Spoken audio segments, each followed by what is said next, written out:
ہاں جی ملک صاحب السلام علیکم۔ وعلیکم السلام۔ اللہ یاری صاحب کیا حال ہے؟ اللہ تعالیٰ کا احسان ہے، تھینک یو سر۔ کہاں سے کال فرمایا آپ نے؟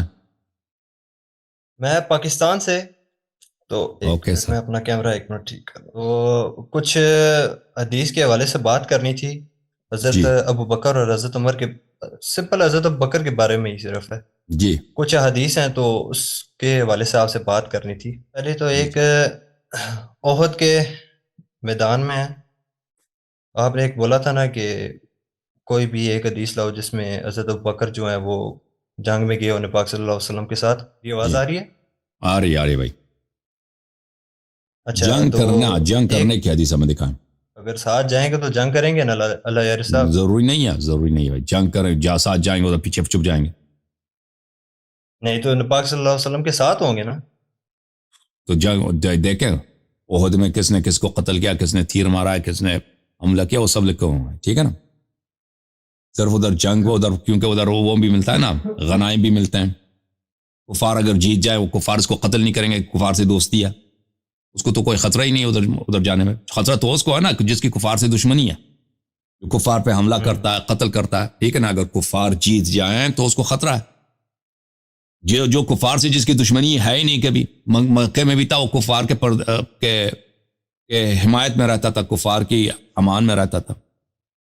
اگر نبی صلی اللہ علیہ وسلم جنگ جیت جائیں تو اس کو غنیمت ملے گا۔ اگر کفار جیت جائیں، کفار بھی اس کو نہیں چھیڑیں گے، کیونکہ پہلے ہی سے ان کے ساتھ دوستی ہے، ٹھیک ہے نا۔ تو آپ ہمیں دکھائیں ان کا کوئی جنگ، ابو بکر عمر کا کوئی جنگ دکھائیں۔ تو اگر کفار کے جنگ ساتھ تھے تو نے پاک صلی اللہ علیہ وسلم کو معاذ اللہ قتل کیوں نہیں کیا؟ کیونکہ اس ٹائم حضرت عمر بھی اور حضرت ابو بکر صدیق بھی ساتھ تھے، اور نبی پاک کیونکہ صلی اللہ علیہ امیر المؤمنین وسلم علیہ عہد کے میدان السلام میں اور چھپ گئے تھے۔ ملائکہ، امیر المؤمنین اور ملائکہ رسول پاک صلی اللہ علیہ وسلم کی حفاظت کر رہے تھے، اس لیے جرأت نہیں تھی ان لوگوں کو، ٹھیک ہے نا۔ دیکھو پیغمبر کے، اور یہ لوگ اتنے بہادر نہیں تھے، یہ ڈرتے تھے نا۔ اگر مثلا کس سے ڈرتے تھے؟ حضرت حمزہ سے ڈرتے تھے، حضرت جعفر طیار سے ڈرتے تھے، امیر المؤمنین علیہ دوسرے مسلمانوں سے ڈرتے تھے۔ یہ کوئی آسان بات نہیں ہے کہ آپ آ کے تلوار اٹھا کے پیغمبر کو، پھر بھاگ کے کہاں جائیں گے؟ ابو بکر جائے گا کہاں نا؟ مار پیغمبر کو تلوار سے مارا ہے، پر جائے گا کہاں خود؟ اس کا بھی تو سوچو نا، ٹھیک ہے نا۔ تو وہاں پہ ملائکہ تھے، امیر اچھا چلے، المؤمنین علیہ السلام تھے، ہاں۔ تو اگر یہ اور آپ حدیث کو ہے پتہ ہے نا، آپ نے میری تقاریر اگر سنی ہے، میں نے آپ کے بخاری میں لکھا ہے نا کہ یہ مکے میں کفار کے امان میں رہتا تھا ابو بکر، دیکھا نا؟ نہیں نہیں میں نے نہیں دیکھا۔ وہ آپ کے چلے میں دیکھوں گا انشاءاللہ۔ ابو دغنہ کی حدیث ہے، عائشہ کی، وہ ایک کافر تھا، مکے میں سردار تھا، اس کا نام تھا ابو دغنہ، اس نے اس کو ابو بکر کو پناہ دیا تھا۔ یہ پہلے ہجرت کر چکا تھا حبشہ کی طرف، وہاں سے واپس آیا تھا۔ یہ کس سے پناہ دیا تھا؟ ابو دغنہ نے ابو بکر کو پناہ دی تھی نا۔ ابو کس سے دغنہ پناہ نے، دی تھی؟ کیا کہہ رہے ہیں؟ کس سے پناہ دی تھی؟ کس سے چھپ کے وہاں پناہ لی تھی انہوں نے؟ چھپ کے نہیں، علناً پناہ لیا تھا ابو دغنہ سے مکے میں۔ اچھا اور اچھا اچھا۔ مکے کے سب سرداروں نے اس کو اپروو کیا تھا، کہا تھا کہ اس کی پناہ صحیح، ہم ابو بکر کو نہیں چھیڑیں گے۔ ابو بکر بڑے آرام سے رہتا تھا مکے میں، کفار کی پناہ میں، اس کو ہجرت کی ضرورت ہی نہیں تھی۔ کفار سے اس کی دشمنی ہی نہیں تھی، کبھی دشمنی رہی نہیں ہے۔ اسی لیے رسول پاک صلی اللہ علیہ وسلم کی جب وفات ہوئی ہے تو ابو سفیان جو کفار کا سردار تھا، اور فتح مکہ کے بعد یہ زبردستی مسلمان ہوا تھا، زور کے ذریعے، وإلا قتل ہو جاتا۔ تو ان لوگوں نے ابو بکر کو خلیفہ بنایا، اسی لیے یہ ان کا آپس میں ایک انڈرسٹینڈنگ تھی کہ ابو بکر کیسے خلیفہ بنا۔ ابو بکر کو قریش نے خلیفہ بنایا، قریش جو اپوزیشن تھا رسول پاک صلی اللہ علیہ وسلم، کفار جیسے حضرت علی علیہ السلام کے ہوتے ہوئے انہوں نے پیغمبر کی مخالفت کی۔ وہ کفار، وہ قریش حضرت علی علیہ السلام سے اپنے منصوبوں کا مشورہ تو نہیں کرتے تھے کہ آ کے ان کو روک لے۔ اسی لیے ابو بکر نے پورا شام کس کو دے دیا؟ ابو بکر نے شام، دیکھیں شام جو سب سے بڑا علاقہ جو فتح ہوا ہے ابو بکر کے زمانے میں، کون سے؟ شام ہے۔ شام ہے، شام جو ہے ایسٹرن رومن امپائر ہے۔ شام کی فتح کوئی جوک نہیں ہے۔ ایسا ہے کہ مثلا دہلی کو پاکستانی فوج فتح کر لے، دہلی کو مثلا پورے ہندوستان کو فتح، اس طرح ہے، ٹھیک ہے نا۔ جو سب سے بڑا دشمن ہے مسلمانوں کا کیا ہے؟ شام، اور ایک سپر پاور ہے شام۔ وہ ایسٹرن رومن امپائر کا جو دارالخلافہ ہے دمشق، یہ کس کے زمانے میں؟ ابو بکر کے زمانے میں، ابو بکر کے مرنے کے قریب، مثلا وہ ابھی زندہ نہیں، مر گیا تھا اسی ایام، لیکن ابو بکر نے وعدہ کس کو دیا تھا؟ ابو سفیان کو وعدہ کیا آپ لوگوں کا.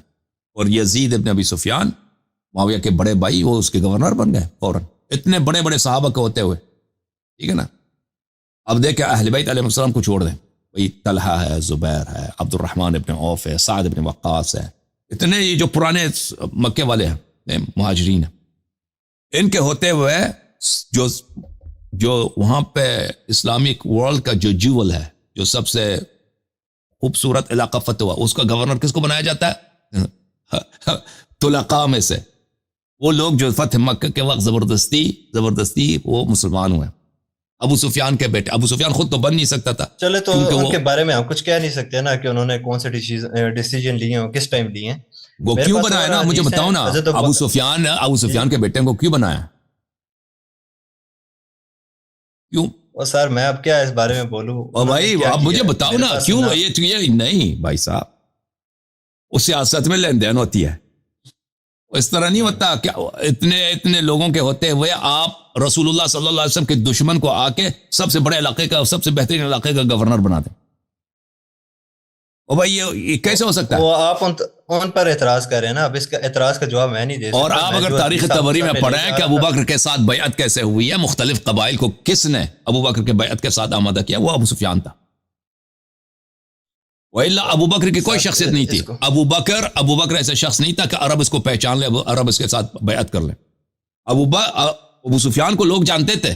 ابو سفیان مکہ کے سرداروں میں سے ایک سردار تھا.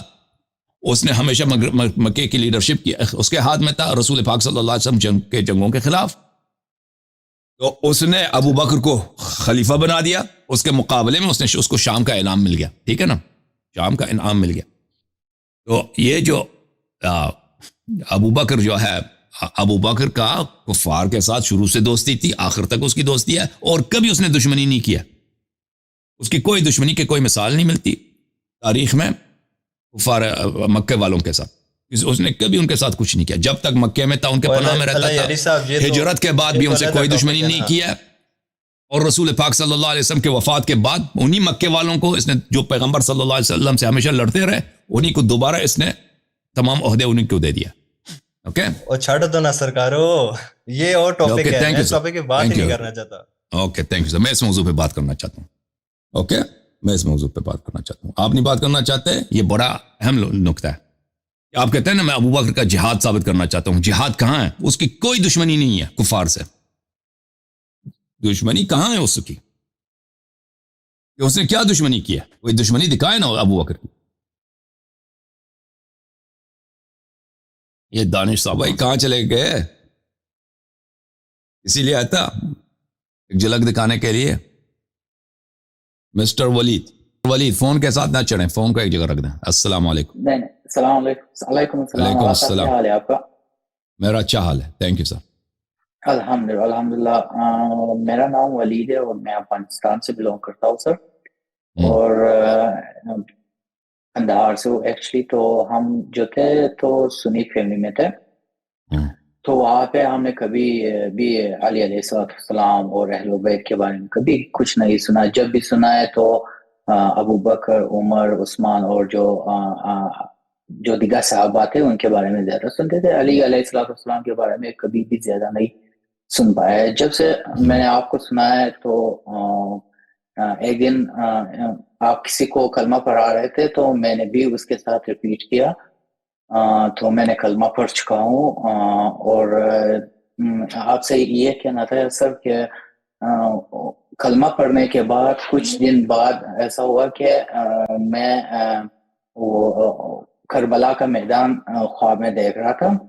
اور وہاں پہ میدان کی طرح ہے، اور ایک چھوٹا سا گھر ہوتا ہے، دیوار کے پیچھے میں کھڑا ہو رہتا ہوں اور اس گھر میں دیکھ رہا ہوں کہ گھر خالی ہے. اور یہ سوچتا ہوں اور دل میں باتیں کرتا ہوں کہ عورتوں کو یہاں سے لے کے گئے. اور سامنے جب دیکھتا ہوں کچھ لوگ نماز جنازہ پڑھا رہے اور امام حسین علیہ السلام اور ان کی جو دوست اور فرینڈز اور بھائی بیٹے سب تھے، تو ان کے جو مبارک جسم ہے وہ سارے وہاں پہ پڑے ہوئے تھے. تو میں سوچا آپ سے بات کر لیتا ہوں کہ یہ کس طرح ہے. مجھے نہیں معلوم، میں خواب کی تعبیر نہیں کرتا بھائی. جی مجھے نہیں معلوم. آپ کے خواب کا کیا مطلب ہے مجھے نہیں معلوم. اوکے جی سر. اچھا اللہ آپ کو جی جی سر. اللہ حافظ. اللہ حافظ. اللہ آپ کو سلامتی دے.